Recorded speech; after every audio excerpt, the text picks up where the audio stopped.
We're trying to fight this battle. How much better has it become, do you think, Rio, and how much further have we still got to go? I said a while back that I was caught up in the bubble.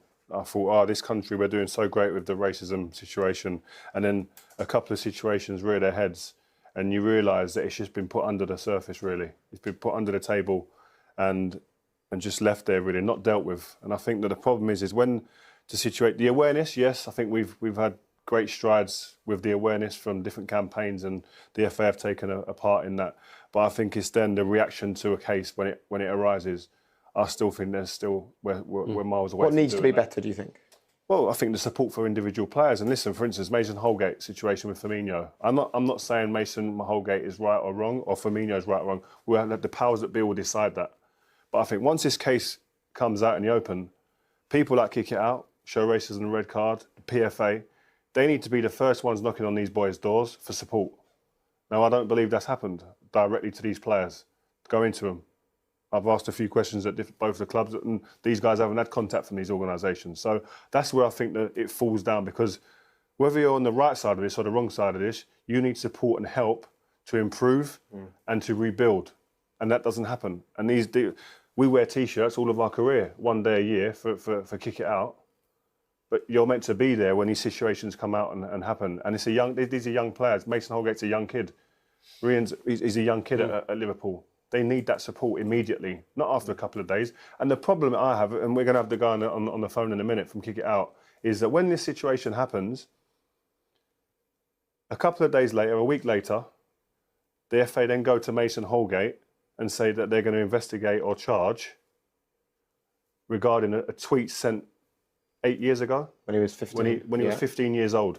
Now, what message does that send out to any kid that feels he's on the wrong end of a racist remark and comes out and speaks? What message does that send to the next kid that happens to?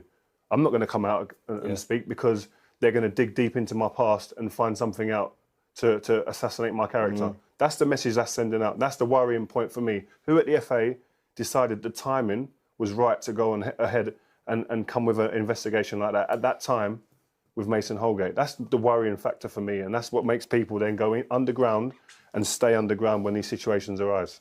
Well, you mentioned Kick It Out there. Troy Townsend joins us on the phone right now. Troy is the education manager for Kick It Out. Troy, thanks very much for joining us, first of all. No worries at all, Jake. Good evening. And you. I think we should start really by your reaction to what Rio has just said.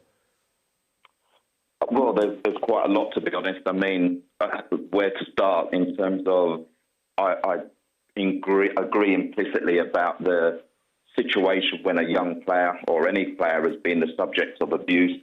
And obviously we're talking of racial abuse at this moment in time, and the processes that are in place for young players and the support of anyone, positive and negative in terms of what they've done. I think for clarity, what we need to understand is that Kick It Out is not a sanctioning body. So what we do, we highlight incidents that have happened either on the pitch or in the stands or wherever they may be. We report them to the FA. If the FA choose to investigate, we are not allowed to contact the clubs. We are not allowed to contact the players. And this is in the professional side of the game. We're not allowed to contact anybody until the investigation is complete. So I can understand where, it's deemed that we're not doing anything.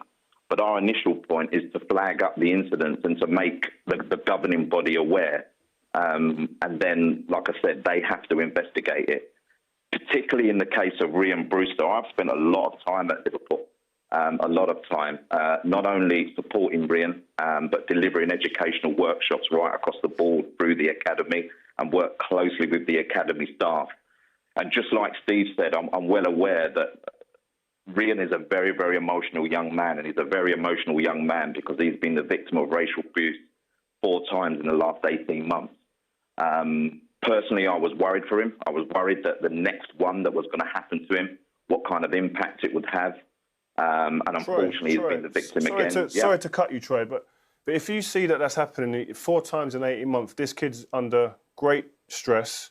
Yeah. How can Kick It Out and not be fighting the FA to be able to be that first point of contact as an organisation that says that we are trying to kick racism out of football? How can you not be the people that fight to say we need to be there to support this kid? We do, Rio. We do implicitly. I mean, a couple of these incidents have happened abroad. So the problem there is that it's under a completely different jurisdiction. And, I don't have to discuss with you guys what we feel about UEFA, but it's a completely different jurisdiction. So, we continue to, all I can tell you is that we continue to challenge and we continue to say that we need to be able to support the players, because I don't think the whole game gets the impact that incidents like that have on players in this day and age. Rio, would you mind just talking us through, because your family went through an incident that happened on the pitch. It was involving your brother, but you were very involved in it. Just give us an idea of the stress and the pressure it puts on the player's brother, the player's parents, the whole family. My mum was in hospital. No one was because of that incident? Because of the pressure. People coming to the house, windows being smashed, all because of this one incident. And it doesn't just affect the player. He'll have parents, he'll have brothers and sisters, cousins, friends, who will all want to be that protective armour around that one player. But they need support. And that's why it's important that the FA, the PFA, Kick It Out, these organisations fight tooth and nail to be that first port of call for these players, because it isn't just the one player, it's the network around them that is also affected. And the stress it brings to a family, my brother really probably quite never recovered from that. Really? So it does have a long-lasting effect on the individual, but again, the people around them. It's really sad that you can come out and say, you've been victim of racial abuse like that, and then be the victim again when people, I don't know, on social media have a go, stop moaning or whatever, or just because they support another team, or as Rio said, come round to people's houses and smash windows when you're the victim. No wonder people want to keep it quiet, because they must be terrified at times. The stress it puts on your family, just because you've said you are the victim. I think it's absolutely disgusting. I saw some online reports about players coming out and talking about racial abuse that they'd suffered a few years ago, Troy. Yeah. And some of the responses online shocked me. People were coming at them saying, you're coming out and talking about this now to get some money or to get some notoriety. There's still such a long way to go, isn't there, in this fight against racism? And perhaps, we can all talk about this, the rise of the internet. And it used to be people on the terraces. And I'm telling you now, if someone out there made a racist comment, they'd be escorted straight out of the stadium. But that doesn't stop the same person from going home and anonymously sending a message on social media. And it almost feels like that's the new frontier that we all need to be fighting, doesn't it? The new anonymity is the internet. It's grown over the last couple of years, and the unfortunate nature is I don't think the social media organisations have really taken it on board. Twitter, Facebook, and all those kind of platforms that could really stamp it out immediately.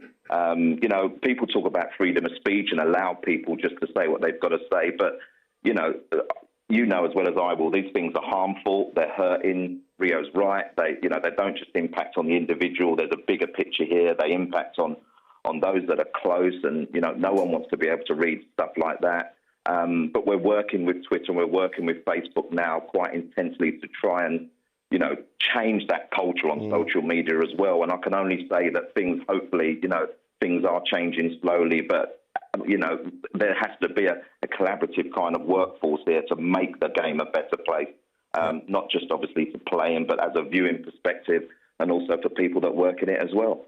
I know the social media sites are doing their bit. I think something we're all struggling in the studio to get our heads around, Troy, is that when a player is subjected to an incident of racial abuse, you as a supportive body are unable to contact the player. You can't ring him, you can't give him names and phone numbers of counsellors or other supportive bodies that can help him. You can't put an arm around them. You can't do any of that, no? Well, that's the unfortunate nature of it at the moment when, there's incidents that are live at the moment and they're with the FA and they're being investigated. So basically what they're saying is if we get involved, we almost kind of compromise the situation. So until the investigation is finalised, we are not allowed to contact the players and we're not allowed to contact the club, even just to talk about their welfare. Whether the PFA do, I'm not even sure that the PFA are allowed to either. So that is something that is set in stone. It's in the rule book. And again, it's something that we're challenging to make change because of the impact that we've seen, obviously, when these incidents happen for players.